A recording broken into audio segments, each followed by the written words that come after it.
Hi, and welcome to this episode of John's Model Kit Review. In today's fun, in-process model kit review, we will be looking at Special Hobby's 1/48 scale Reggiane Re.2005 Sagittario. This is Special Hobby kit number SH48206. The Re.2005 was an Italian fighter aircraft during World War II. It was one of the Series 5 Italian fighters, along with the Mach-E MC-205 and the Fiat G55. All of these aircraft use a license-built version of the Daimler-Benz DB605 inverted V12 aero engine. The performance of the Re.2005 was very good, especially at high altitudes. Armament on the Re.2005 consisted of 3 MG-131 20mm cannons and 2 machine guns mounted above the engine. Although the prototype of the Re.2005 was completed by the end of 1941, by the end of the war, only a handful of these fighters had actually been produced. They only flew with one squadron, and that was number 362 Squadron. And though it was a good fighter aircraft, the Re.2005 made little impact on the outcome of the war. In this review, we'll talk about the progress that I've made so far on this kit. We'll take a look at what comes in the box and the parts that are included. We'll go through the kit instructions and I'll talk about problem areas to watch out for in those. We'll look at the detailing on the smaller parts and the interior parts of the kit. We'll also take a look at the clear parts that are included and talk about the fit and clarity of those. We will look at the surface detailing on the exterior parts of the kit. We'll also look at the fit of the major components. I'll talk about any deviations I made during construction. We'll look at the color and marking options that are included with this kit. We'll also look at the decals themselves and talk about the quality of those. And I'll be trying to answer the question, is Special Hobby's Re.2005 Sagittario a weekend build or a short-run slog? On opening the box, we are greeted with a very nice instruction booklet. It is printed in color, and it's very comprehensive with nice diagrams.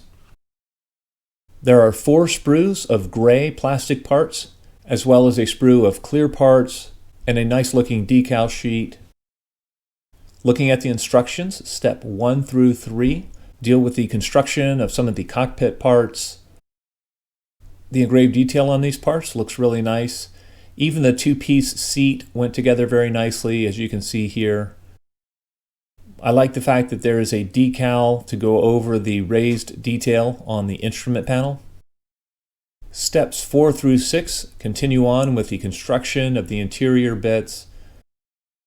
Looking at the sidewall detail, the engraved detail here looks nice. This should look good once it's detail painted, and I don't anticipate any major problems with the interior of the kit. Step 7 covers assembling the boxed-in tail wheel. There are some large ejector pin marks on parts D3 and D4. All of the smaller parts have some flash on them and will need to be cleaned up thoroughly.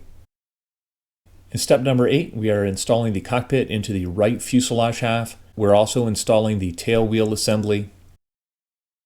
And just to note here, there are some large ejector pin marks that need to be cut off on the tail section of each fuselage half.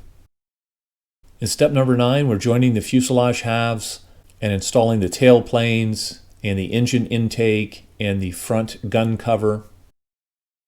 The upper seam on the front of the fuselage really starts to show that this is indeed a short-run kit.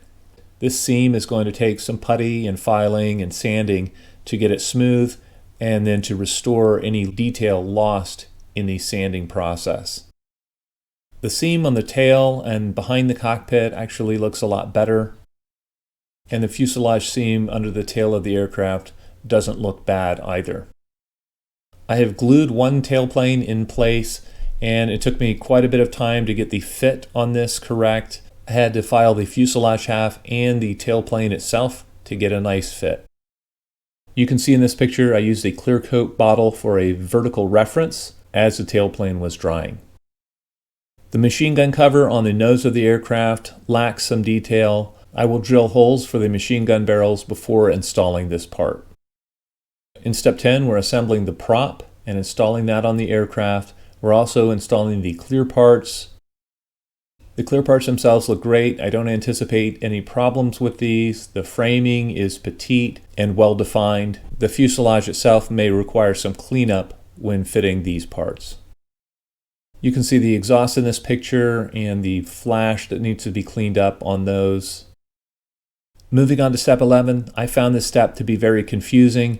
What is not clearly marked here is that what is shown in the pictures is the right side landing gear well.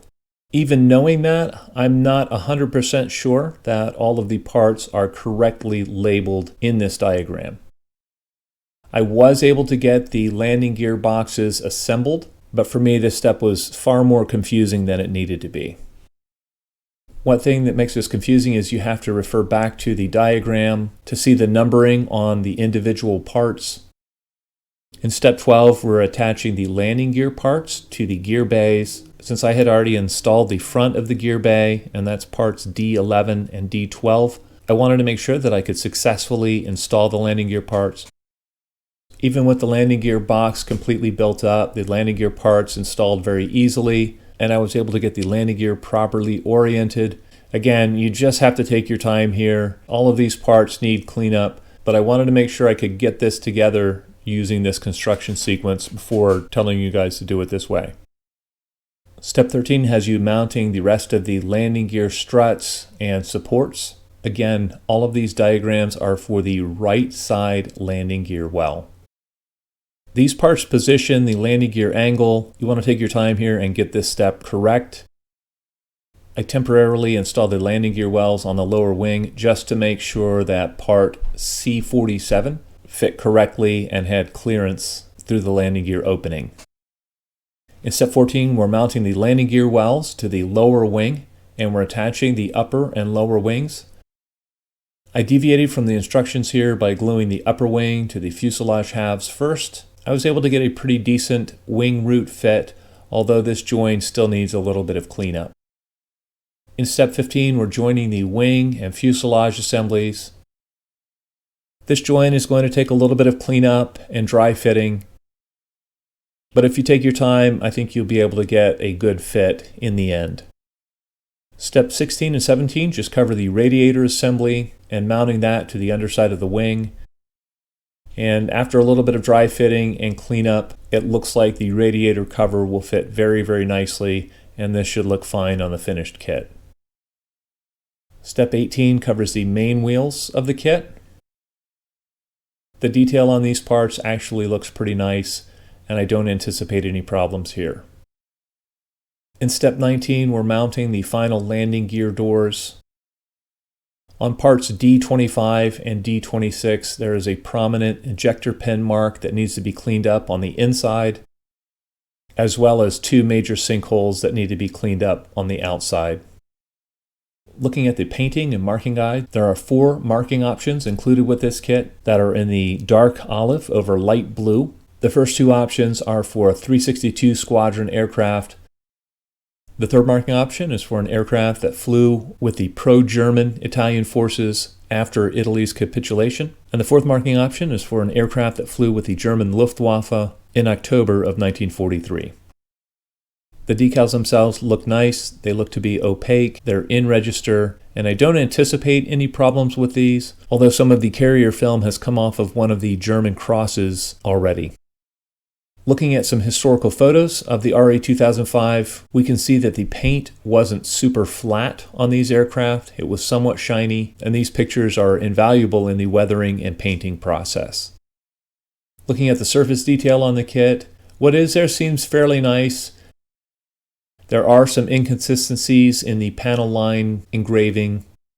In conclusion, is Special Hobby's RE2005 a weekend build? Or is this going to be a short-run slog? Well, as nice as this kit looks in the box, I think this one definitely falls into the short-run category. All of the parts need careful dry fitting. All of the parts have some flash on them that needs to be cleaned up. The construction sequence and the parts numbering, especially in the landing gear wells, could spell disaster for a newer modeler. And I would recommend this kit to modelers with a little bit more experience. On the plus side, the detail on the landing gear wells and the landing gear themselves looks to be excellent. The clear parts look nice. I don't anticipate any problems with the kit decals.